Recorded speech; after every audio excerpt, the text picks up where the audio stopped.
Memperbanyak bacaan Al-Quran ketika Ramadan. Memperbanyak. Dan memperbanyak ini para ikhwah. Memperbanyak. Nanti jangan sampai ada yang bertanya gini, Ustadz, mana yang lebih utama? Ini kalau sudah ada pertanyaan seperti ini adalah pertanyaan-pertanyaan pemalas. Mana yang lebih utama? Khatam berkali-kali dalam bulan Ramadan, tapi tidak faham apa yang dibaca? Atau tidak khatam sama sekali dalam bulan Ramadan, tapi dia paham apa yang dibaca? Tafsirnya tahu, ayat sebab turun ayat ini tahu, mana yang lebih utama? Maka biasanya yang bertanya seperti ini adalah tidak mengerjakan dua-duanya, cuma tanya doang, ya. Pemalas biasanya. Maka hati-hati, saya katakan perbanyaklah. Dan saya nasihatkan kepada para ustadz, para pendakwah, kalau bulan Ramadan jangan bilang begini ke jamaah, di dalam bulan Ramadan ini ada orang-orang yang Ramadhaniyun. Apa itu Ramadhaniyun? Orang yang membaca Al-Qur'annya cuma bulan Ramadan, sedangkan di luar Ramadan tidak dia baca. Ini enggak pantas untuk diceritakan dalam bulan Ramadan. Itu nanti setelah Ramadan. Biarkan umat sekarang gemar baca Quran, semangat baca Quran. Sebutkan keutamaan baca Quran, sebutkan bagaimana indahnya baca Quran, sebutkan pahala baca Quran. Biarkan seperti itu. Adapun pembicaraan tadi, ada orang-orang sebagian yang cuma baca Qurannya dalam bulan Ramadan. Itu nanti di bulan Syawal. Paham maksud saya enggak? Nah, ini para ikhwan yang dirahmati oleh Allah Subhanahu wa taala. Untuk membersihkan selama Ramadan, dia mengeluarkan zakat fitrah. Dan zakat fitrah dikeluarkan dari makanan pokok seorang muslim. Seperti kita di Indonesia, makanan pokok beras. Maka kita mengeluarkan zakat fitrah dengan beras. Semua dari bayi yang berumur 4 bulan sudah ditiupkan ruh padanya, sampai seorang kakek dan nenek pun, mereka semuanya wajib mengeluarkan zakat fitrah bagi yang mampu. Takarannya adalah 2,5 kilo atau 3,5 liter dari beras itu sendiri. Dan Nabi SAW bersabda, zakat fitrah yang dikeluarkan sebelum sholat id, maka dia akan diterima sebagai zakat fitrah. Dan yang dikeluarkan setelah sholat id, maka dia adalah sedekah secara umum. Dan kata Nabi SAW menyebutkan tentang fungsi utama zakat fitrah, jadikanlah pada hari ini, Idul Fitri, semua orang-orang miskin kalian selamat dari kelaparan. Dan itu manfaatnya. Sampai para sahabat mengatakan, saya khawatir Allah Subhanahu wa taala menurunkan siksaannya gara-gara dosaku yang kecil ini. Sampai Ibnu Umar berkata radhiyallahu anhu, saya mengetahui diri saya berbuat dosa pada saat Allah haramkan saya untuk sholat subuh berjamaah di masjid. Kapan seseorang dari kita teman-teman ketiduran, itu berarti ada dosa kita. Ada yang menghalangi. Nikmat yang paling pertama diangkat oleh Allah bagi ahli maksiat adalah tidak bisanya dia berbuat ibadah. Itu nikmat yang pertama diangkat dari dia. Jadi malas akhirnya, nggak mau baca Quran, nggak mau sholat, nggak mau sedekah, nggak mau hadir di majelis ilmu. Itu awal nikmat yang diangkat sama Allah karena dosa yang dia lakukan. Itu bahaya sekali. Sampai seseorang di antara mereka berkata, aku mengetahui aku memiliki dosa pada saat aku melihat perubahan pada istriku, tungganganku, bahkan tikus yang masuk ke dalam rumahku. Langsung beristighfar kepada Allah. Kaum salafus saleh kalau jalan kakinya tersentuh batu, innalillahi wa inna ilaihi raji'un, astaghfirullah wa atubu ilaih. Allah akan memberikan seorang hamba fasilitas di muka bumi ini dan di akhirat di surga sesuai dengan permintaannya. Kaidah penting. Kalau antum hanya minta kepada Allah, sudahlah, saya dengan motor ini atau saya dengan baju ini sudah cukup.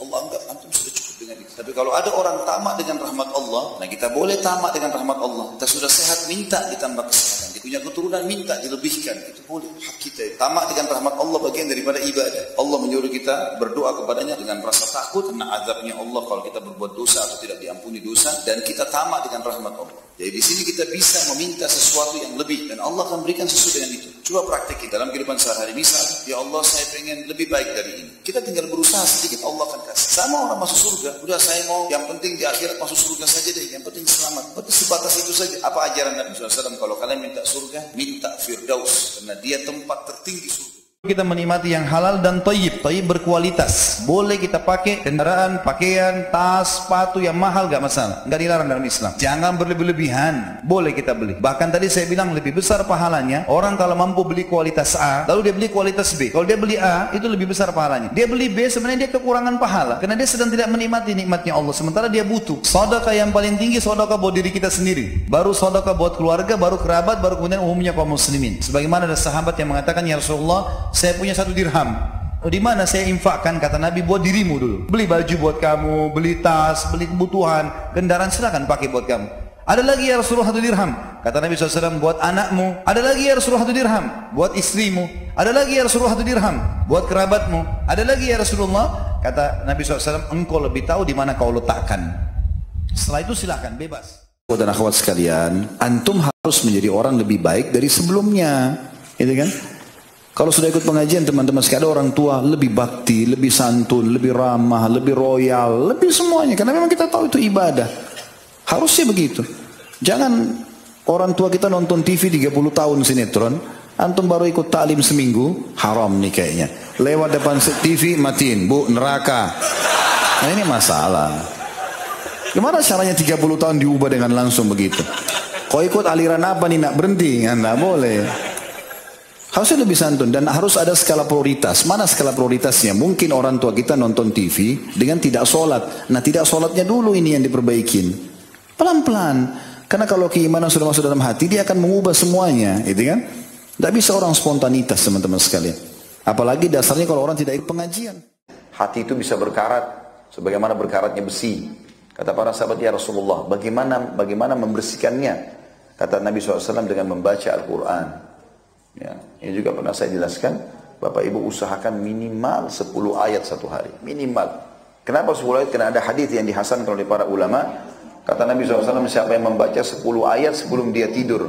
Kata ulama hadis, sebelum tidur bisa sebelum tidur atau memang dari pagi sampai menjelang tidurnya malam. Maka dia akan diberi 1 kintor pahala. Kata para sahabat, apa itu 1 kintor ya Rasulullah? Kata Nabi SAW, 1 kintor lebih baik daripada dunia dan seluruh isinya. Kalau setiap habis sholat, tekankan, saya tidak mau berdiri sampai 10 ayat saya baca dulu. Misal, berarti kita punya 50 ayat per hari. Subuh 10 ayat, duhur 10 ayat, asar 10 ayat, maghrib 10 ayat, isya 10 ayat. Berarti 50 ayat. Itu minimal bisa, 10 ayat itu sebentar loh. Ya, maka itu sangat baik untuk melunakkan hati. Allah, salah satu ulama yang masyhur dan seorang khalifah yang masyhur dengan kesolehannya, dia mengatakan setelah mengantar jenazah, dia bilang kepada orang-orang yang mengantar jenazah, apakah kalian tahu penghuni kuburan ini berbicara apa denganku? Maksudnya dia mau cuma memberikan nasihat. Tentu penghuni kuburan tidak bisa kita dengarkan bicaranya, tapi dia ingin memberikan nasihat kepada masyarakatnya pada saat itu. Mereka mengatakan, tidak wahai Amir Mukminin. Maka dia mengatakan, mereka berkata, wahai Umar, bergembiralah kamu, karena Allah masih memberikan kau waktu-waktu untuk kau gunakan beribadah. Sementara kami di sini sudah terputus kesempatan kami untuk beribadah. Kalau mereka bisa hidup teman-teman sekalian, demi Allah mereka akan minta, mungkin sujud sekali baru mati, mungkin senyum dengan muslim, mungkin baca 1 ayat Al-Quran, mungkin puasa sehari. Karena mereka butuh dengan amal dan mereka sudah tahu nilainya. Radhiyallahu anhu bahwa Rasulullah SAW bersabda, barang siapa menghina saudaranya karena suatu dosa, ia tidak akan mati sebelum melakukannya. Hadis Hasan menurut Tirmidzi dan sanadnya diperkirakan ada yang terputus, tapi dihasankan oleh Imam Tirmidzi. Jadi kalau ada seseorang yang mengatakan kepada orang lain, kamu pencuri, padahal tuduhan itu tidak benar, maka dipastikan dalam hadis ini, orang yang mengatakan tadi kalau dia tidak minta maaf, dia tidak taubat, maka pasti dia mencuri sebelum meninggal. Dalam Islam pun kita kalau berhadapan sama musuh di medan perang, kita nggak boleh syamata, nggak boleh kita anggap remeh. Karena menganggap remeh mereka, dosa kita kepada Allah membuat mereka bisa menang. Dan ada hadis yang lain berbunyi, siapa yang mendoakan saudaranya muslim, maka di atas kepalanya malaikat mengatakan engkau akan dapat sama, engkau akan dapat sama. Kita sebenarnya kalau kita lihat ada orang pakai kendaraan tua, kita doain supaya dia dapat yang baru, kita sedang doain diri kita. Radhiyallahu anhuma, anna Nabi sallallahu alaihi wasallam kana yaqra'u fi salatil jum'ati suratal jum'ati wal munafiqin.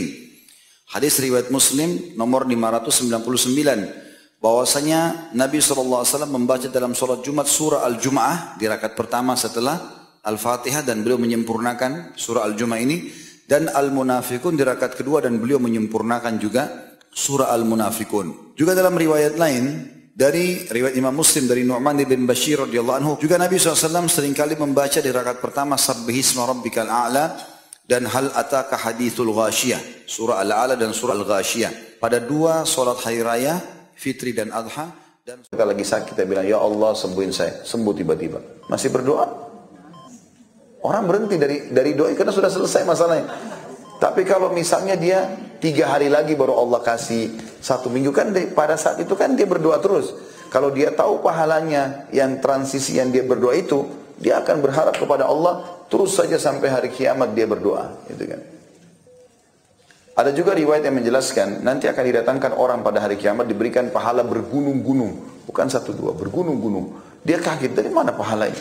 Saya belum pernah lakukan ini. Kata para malaikat, ini doa-doa kalian yang belum kalian dapat ijabahnya di dunia. Dikasih pahala banyak, besar. Maka mereka berharap pada saat itu, berharap semua doanya yang mereka sampaikan di dunia tidak dikasih di dunia. Mereka terima di akhirat karena butuhnya dengan pahala itu. Yang lain riwayat Muslim dari Abu Qatadah radhiyallahu anhu bahwa Nabi SAW bersabda, "Siyamu yaumi Arafata ahtasibu 'ala Allah an yukaffira as-sanata allati qablahu was-sanata allati ba'dahu." Berpuasa pada hari Arafah dapat melebur atau menghilangkan atau menghapuskan dosa-dosa setahun sebelum dan setahun sesudah. Hadis ini riwayat Muslim. Jadi kalau Bapak Ibu tidak bisa puasa 9 hari atau 5 hari atau 3 hari, minimal jangan kehilangan tanggal 9. 1 hari sebelum Idul Adha itu. 1 hari sebelum Idul Adha. Dan puasa ini Bapak Ibu sekalian 1 hari membersihkan dosa 700 hari lebih. Ya, karena kata Nabi SAW, sehari puasa hari Arafah membersihkan dosa-dosa setahun yang lalu. Setahun berapa hari? 365 hari. Dan setahun yang akan datang, 365 hari ke depan. 700 hari lebih. Ya. Dihapuskan dosa hanya dengan puasa sehari. Sallallahu alaihi wasallam bersabda, terutama di hari Arafah, di tanggal 9 Zulhijjah, walaupun kita sedang tidak haji, kalau yang lagi haji jelas diijabah doanya, sebagaimana sudah kita jelaskan tadi. Dan kalau anda sedang di Arafah, itu diijabah doa. Dan juga dibebaskan dari api neraka. Sebagaimana sabda Nabi SAW, tidak ada, dalam hadis sahih, tidak ada hari yang paling banyak Allah bebaskan hambanya dari api neraka dibandingkan hari Arafah. Kata ulama hadis, ini bagi yang hadir haji, juga yang bagi tidak haji. Dia memohon kepada Allah agar diselamatkan dari api neraka.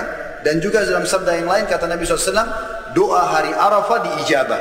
Maka kita dianjurkan untuk berdoa pada saat tersebut.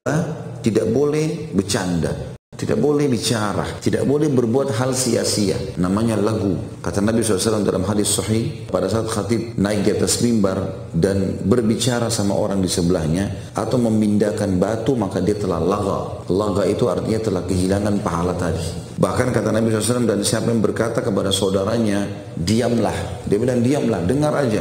Maka dia juga kena. Makanya nggak usah tegur. Dan lebih baik kalau pengurus masjid sudah mengingatkan jemaah sebelum khatib di atas mimbar.